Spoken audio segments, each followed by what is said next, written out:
Where are you at now with your life? What's happened to you? And at this point in my life, wallah, I've been gifted, alhamdulillah, by Allah, with cancer throughout my body, and I've changed my whole life to sort of helping people. Why do you call it a gift, Ali? And alhamdulillah, it's a gift because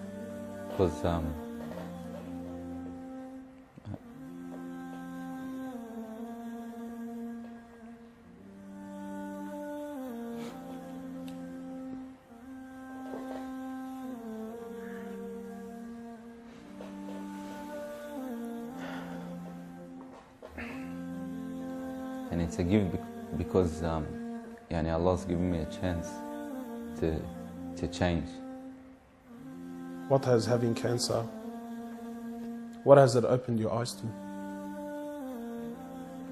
SubhanAllah, everything in life, even the smallest gift, like breathing fresh air.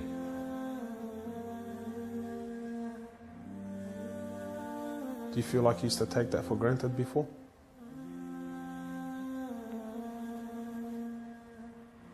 How long have you had cancer for? 4 months now. Ali was diagnosed with stage 4 cancer and given only 7 months to live. Upon finding the news, he immediately sold his successful business and was forced to reconsider the lavish lifestyle he was accustomed to. Everything was to change. Ali, what was your reaction when you came to know you had cancer? I got rid of my cars, I got rid of my watches, even my clothes. I took them with me overseas and I gave them to a lot of people up there, alhamdulillah. So I wanted to try to leave this world without anything. Car like this, people would love to be in it, people would love to own, people would love to drive it. Well, they're going for the wrong goals. And you realise that when you get sick, when someone tells you you haven't got long to live, you realise all this stuff, it does not benefit us in any way. So what's the value of this in your heart now? This is worth one pair of thongs for a little African child with no thongs. Wallahi, it's worth more than me to see him smile with a pair of thongs than own one of these. Wallah al-Azim. Ali has since dedicated the remainder of his life and wealth to helping those who are far less fortunate than him. After an emotional journey to Africa, Ali has established a charity titled Muslims Around the World Project. The organization wasted no time in the construction of a masjid and a school in Africa to serve as an ongoing charity for him when he finally has to depart this world. Well, it all started from when I went to the cemetery when a brother that has cancer passed away. And I was at the cemetery and I was just thinking to myself, after you go, there's nothing. There's no one there for you. No mother, no father, no brother, no sister, except for your deeds. And even your money is not going to be there for you. So the only thing that's going to be there for you is a sadaqah. And that's the only thing that's going to help you gradually through your time in the grave till you get to the ultimate destination. I just wanted to make a little video clip for all the followers that have supported me from day one and come on this journey with me since day one. May Allah rewards all you guys, and inshallah you continue to support me and MATW, inshallah. One of the first thing is a little piece of advice to the brothers and sisters. As you see in this life, we had the cars, we had the money, we had everything, alhamdulillah. But subhanallah, a lot of people during the period of when I was sick, they'll send me messages, brother, you're guaranteed paradise, brother, you've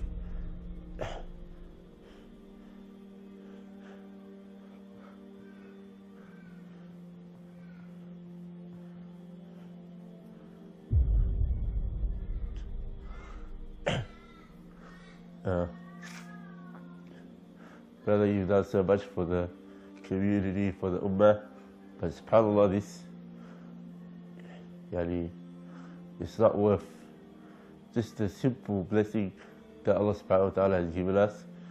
Like, waking up in the morning and being able to walk to the bathroom by yourself.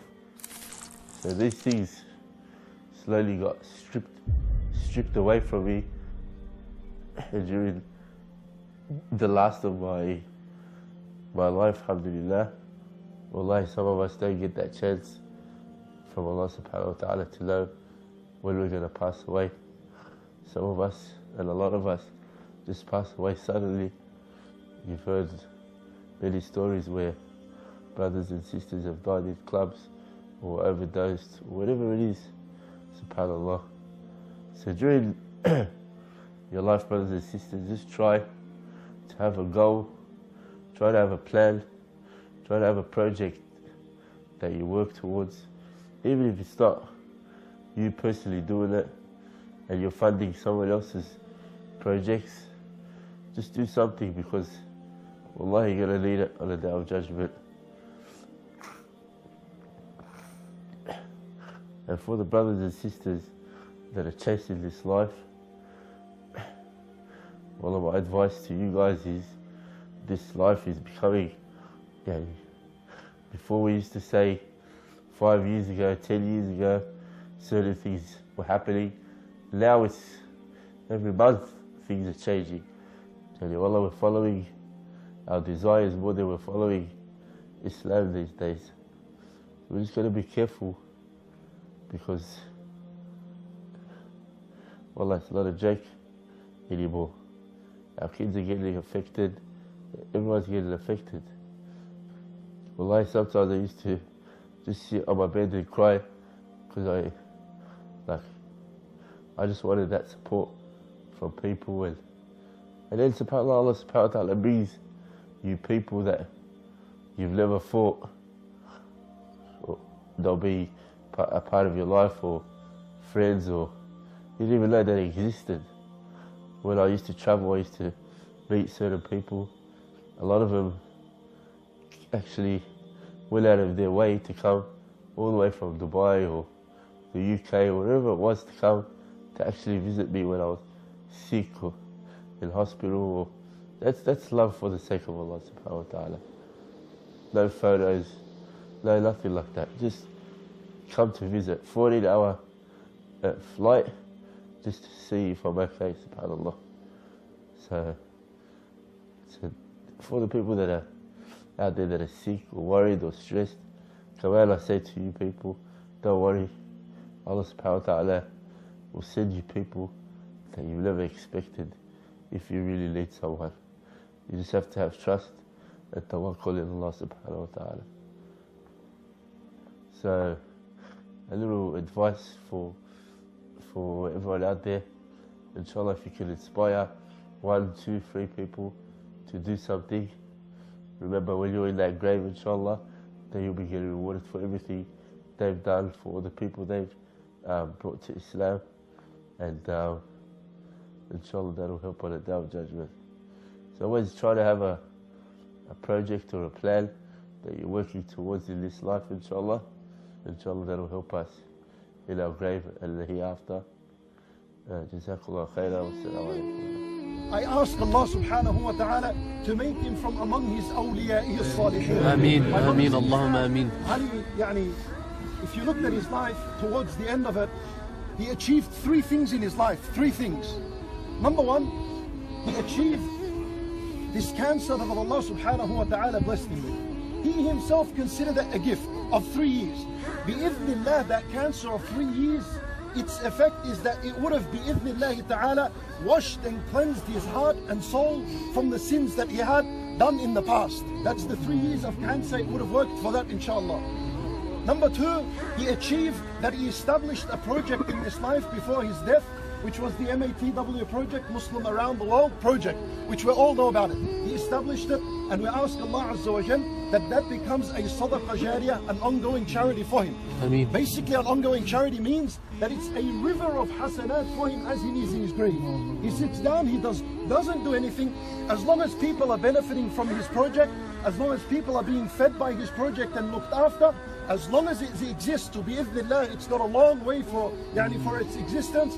as long as it exists, he's earning rewards in his grave, as long as people are benefiting from it. And you need to ask yourself, what is your project, my brothers in Islam? Ali, when he's resurrected on the Day of Judgment and he stands before Allah, very easy to say, oh Allah, this is my project. This is what I did for your sake, and this is what I present before on the Day of Judgment. On the Day of Judgment, when you're resurrected, what's your project? What's this big thing you're working on that you're going to present before Allah and say, oh Allah, this is what I did for your deed? Ali had something, MATW project, with no hesitation he'll come up and say, this is my project. That's his second achievement. And the third achievement, and this is biyadillahi subhanahu wa ta'ala, that he died during the blessed month of Ramadan. 3 years of sickness. Who would have expected he's going to land right in Ramadan and way into Ramadan on the 11th day? When Nabi sallallahu alayhi wa sallam, he says, so we can understand what it means to die in Ramadan. And Nabi sallallahu alayhi wa sallam says in the authentic hadith, Man khutima lahu bisiyami yawm dakhal al-jannah. Anyone who fasts one day for the sake of Allah, which are the days of Ramadan, and that was his last action before he dies, guaranteed he enters the paradise. Ramadan is a month of fasting. Ali would have been fasting if his health was there, so it's counted for him as a fast. Bi-idhnillahi ta'ala, he enters the paradise because of this. We ask Allah Azza wa Jal for him that. This is the end of the rich, and this is the end of the poor, and this is the end of the most beautiful woman, and this is the end of the most ugliest, and this is the end of the poor and the rich. Everyone, this is the end. Heather, this is the end. Fanta, you're supposed to wake up and you're supposed to realize that you don't have much time in this life. Very soon we're gone. Allah Azza wa Jalla says, Alhaakum at-takathur. This has distracted you. At-takathur is this, the money. Alhaakum hatta zurtum al-maqabir. Until you visit the grave, until you die and you're buried. And Allah Azza wa Jalla is saying, until when? Until when is this going to distract you? Until the day you die? By Allah, I can guarantee and swear to it that more than 90% of us here have enough money to live for the next few years. But still you find you busy. Busy doing what? Rafi salat in the masjid, no Quran, nothing of the good. Whatever he can, and he gives it like a joke like this. For my brothers in Islam, what you have, if it's enough for you, understand this is a blessing from Allah. Use the remainder time to worship Allah subhanahu wa ta'ala. At the end, my brothers in Islam, I say to you, this is the grave. Ask Allah Azza wa Jal to forgive him for his sins and shortcomings. We ask Allah subhanahu wa ta'ala to bestow his mercy upon him, to accept from him his deeds, and to keep his sadaqah jariyah going, so that it becomes long-lasting hasanat for him in his grave. We ask Allah Azza wa Jal that he resurrects him among the salihin, among the righteous, and that he admits him into the paradise in the highest levels of the